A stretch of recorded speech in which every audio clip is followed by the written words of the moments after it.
Hark, dear mortals, and lend me thou ears, for thou stand on the sacred grounds of our glorious leader, the blessed one who walks among his flock, the damned soul of hatred enchained below, and our reality's chronology immutable, must all be comprehended to recognize the purpose of the divinity of which we worship so faithfully in the conquests of our Saviour.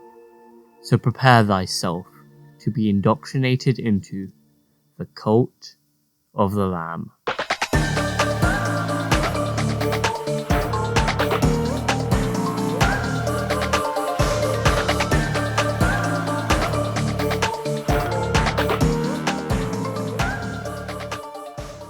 The timeline begins well before the ages of the Old Faith and the bishops seen in-game.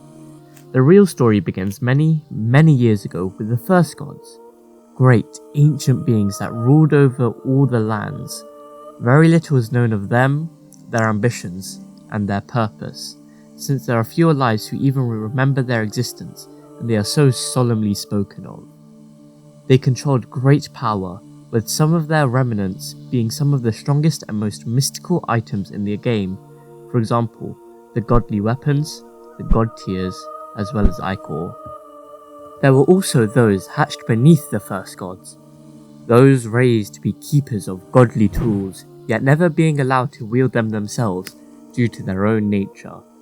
These are the feathered ones, also known as the three bird siblings, Klaunek, Kudai, and Kemach, the respective keepers of fate, weapons, and something unknown.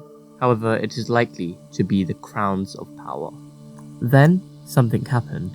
It is unknown what, but it caused the wide removal of the old gods from the land. They may have left, become dormant, or died out, or perhaps several of the above. Some of their remains can even be found, such as the giant skull at the Spore Grotto, which may have also caused the Mushroomoo to have been born from. As time passed, more and more gods faded away. There was a struggle for power, with those bearing crowns now being the strongest across the land. Sometime after the loss of the first gods, Kemach began to go insane. It is probable that the departure of the first gods made Kemach struggle with her faith and her complacency with her way of life, and therefore decided to go against her nature and wield her godly tool herself, creating her own crown. This presumably caused her mutation into what she looks like now and amplified her insanity, and explains the strange crown she wears now. This would have cut off the supply of crowns in the world, as Kemach became increasingly curious with the power of relics and commanding her own followers. Along the way, 5 individuals were born. Shamura first, then Kalamar, Narinda, Heket, and the youngest Leshy, the 5 bishops. Over time, crowns became lost and the number of those bearing crowns fell. 5 crowns were found, or perhaps they called out to them. The 5 bishops who came to power. The bishops came together to form the Old Faith, with each helping each other along the way, with Leshy, the final bishop to receive their crown, obtaining immense support and devotion in a very short period of time. Thanks to their help, it made him the fastest growing bishop. It was likely that the bishops came together to form a group based on mutual interest, to achieve a singular goal, ruling over the world, and so they became siblings. Shamura may have tried appeasing the other crown bearers first, but it was often met with cries of heresy against the first gods. The 5 bishops forced all others to resign their power. Some left by choice, such as Harrow, which is implied by them now adorning a dead crown and inverted bishop robes. The others were cut down by the bishops, until only 5 crowns remained, and so the Old Faith became the dominant force in the world. This is around the point in which blank blank blank, or the Mystic Seller's first confirmed appearance occurs. The Mystic Seller is some deity-like power that is able to provide many things that a person wants in return for god tiers. The Mystic Seller bartered with the bishops, except for Shamura, who didn't want anything from them, and perhaps also Narinda. The 5 crowns govern 5 different powers over the lands, each representing a horseman of the apocalypse. Leshy represents chaos and is worshipped to provide order and safety in lives. Hecate represents famine and is worshipped for a bountiful harvest. Kalamar is the horseman of pestilence and is worshipped for good health. Shamura is of war and is prayed to for knowledge. The bishops ruled over something that they were able to provide in inverse. However, Narinda was different. He represented something that was unable to change, yet was inevitable for all: death. He was bored and unsatisfied with his role as the god of death. He became gluttonous and ambitious. This wasn't helped by Shamura giving him ideas of change and giving him the inspiration to seek out the power to reverse death, life itself. Yet this power seemed too great and was considered heresy, and heresy must be punished. The bishops stood together against Narinda, and blood was spilled. Narinda struck fast and hard. Leshy had his eyes ripped out, Hecate's throat was slit, Kalamar had his ears torn, and Shamura's skull was smashed in. Yet despite that, they succeeded. They managed to seal away Narinda. To ensure the prison would last, each bishop took a chain bound to their life to make sure the gateway between the living world and purgatory was sealed away, so that Narinda would stay locked away forever. His name began to fade away as all memory of him was lost, and he became the one who waits, as the bishops, still alive, were in great pain, becoming the representation of see no evil, speak no evil, hear no evil, think no evil. 2 kits, Aim and Baal, were sacrificed to their brother beneath to provide company to the one who waits, someone they still loved so dearly. Yet despite being locked away, the one who waits was still not powerless. When a creature dies, it may find a way into his domain and be claimed as a vessel of the one who waits, who is given the red crown and given life once more to slay the bishops in order to free the one who waits. Yet they all failed miserably, not even being able to kill a single bishop. The last of these vessels, and the only one still alive, is Ratal, who now adorns a paper crown in remembrance of his days as a vessel. One day a prophecy was foretold, that the one to free Narinda and kill the bishops would be a lamb. Therefore, the bishops used their followers to round up any lamb throughout the lands to slaughter, and so they succeeded in wiping out the entire species, with only a single lamb remaining. The lamb begins its journey by being resurrected by the one who waits, and being guided by Ratal to learn how to fight, build a cult, and defeat the bishops, aided by those met along their journey and learning how to wield the godly tools. The Knucklebones players are rather uneventful. Most of them are just people who used to know Ratal from a while ago and now seek to repay debts and gain wealth. The fisherman is an anthropomorphic fish that fishes other fish. Yeah, kinda weird. Alongside the fisherman live the lighthouse keeper and the lighthouse followers. Their leader died out while on a walk, and they were aimless until the lamb gave them light and someone to worship once more.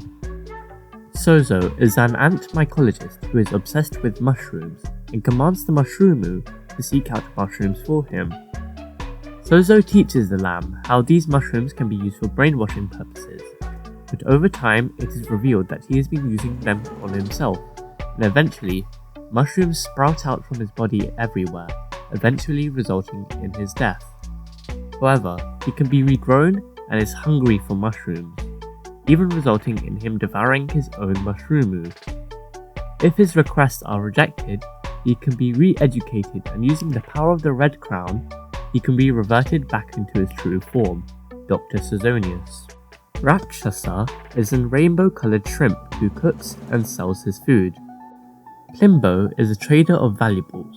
However, the death of a bishop creates disorder in the world, causing trade to stagnate, and instead, he trades for witness eyes with the lamb. Helob is a spider who traps and eats creatures and is someone who appears to take great pleasure in it. Ratu is the brother of Ratal. He wears a crown with a heart on it, implying he may have been a god, or mayhaps he still is, as he still has his heart followers. He gave his heart to his lover when they left for sea, but unfortunately they never returned and his heart was lost. Now he fishes in a mystic well for it. He longs to have it back in order to see his love again. When using the demon Hathor, he exclaims that the heart is his and takes it back, and may imply that Hathor is in fact his long-lost love. Beeth is a silkworm whose family trade is making clothes. She is also the sister of Bop, as in Klinko and Bop. Bop, as in this guy. Monch is a moth who seeks light and knowledge. He has mystic powers and is able to increase the loyalty of followers through rituals. Fornius is the mother of Ayim and Baal, who had her kits stolen from her. It is unknown who the father is. Midas is a starfish, based on the Greek myth of King Midas, and is obsessed with money and gold and wealth, and, similar-ish to the myth, he is able to turn creatures into gold statues. The fox is some kind of demon that lurks in the darkness and only appears at night. He also knew the one who waits. He takes sacrifices to feast upon in return for something as a means of exchange. In the end, the lamb can choose to sacrifice Ratal, to be devoured in a final deal. Over time, the lamb's followers grow in numbers, while the bishops fall. Slowly, their hearts are claimed by the lamb, to grow greater in strength, and so does the crown. The defeat of Kalamar allows the utilization of sin. The red crown takes the form of a serpent-like creature and is able to speak to the lamb, proving its own, and perhaps the other crown's, sentience. The crown is proud of the lamb, that he has come further than they know. It is unclear who this could be referring to. Shamura, Narinda, the followers, or perhaps someone else. The crown becomes able to harness a new force that seeps inside the souls of the lamb's followers. Sin. By forcing their followers to commit vile acts of sin, a dark energy manifests within them, which can then be extracted for the lamb's own use, damning the flock just to redeem them. Distasteful, yet sin is for gods to judge. Eventually, the bishops fall. 5 becomes 4, 3 becomes 2. The crown can only sit upon one brow. 1 becomes nothing. The Lamb sets themselves as the god of death and controls the dominant faith in the lands. After becoming the new god of death, the Lamb meets the mystic Seller, who informs the Lamb that they are still an infant god and are misguided in their role as the god of death. The bishops were never properly defeated, and so their mangled and decaying spirits still roam the lands in a purgatory. Due to the Lamb now being the god of death, it was their responsibility to be the ones to put their souls to rest. The Lamb now returns to lands of old faith to go out on another crusade. When they meet the bishops, the damage the Lamb caused is now apparent, with all of the bishops now receiving purged forms, with pieces of skin and flesh missing, and organs hanging out of their bodies. After defeating the bishops once more, the bishops revert back to their base forms and more closely resemble the size of the cultists, and can now be converted into followers to be indoctrinated into the cult. After this, the Mystic Seller is now content with the Lamb and rewards them, and gives them the same garments Narinda wore, with this truly marking the point at which our glorious leader becomes the god of death. Praise be the Lamb, our glorious leader, the god of death. So that's pretty much all of it. All of the Cult of the Lamb lore I could find compiled in a single video to give you guys a full explanation, so I hope you enjoyed it. I wanted to get this out as soon as I could because I know some of you would be looking to jump back in with the Unholy Alliance update coming out soon. If there's actually some lore added in that update, then I might do another video about that, but honestly I'm not optimistic about it. Also, this is my third lore video so far, so if you have any games you want a lore video on, then please feel free to tell me and let me know in the comments below. And yes, I promise, I am still animating, I still work on animations, it takes time, okay? Also, genuinely, thank you guys so much for the immense support on the Sans AU video, and honestly, I just can't wait to see where things go from here. Praise be to the Lamb.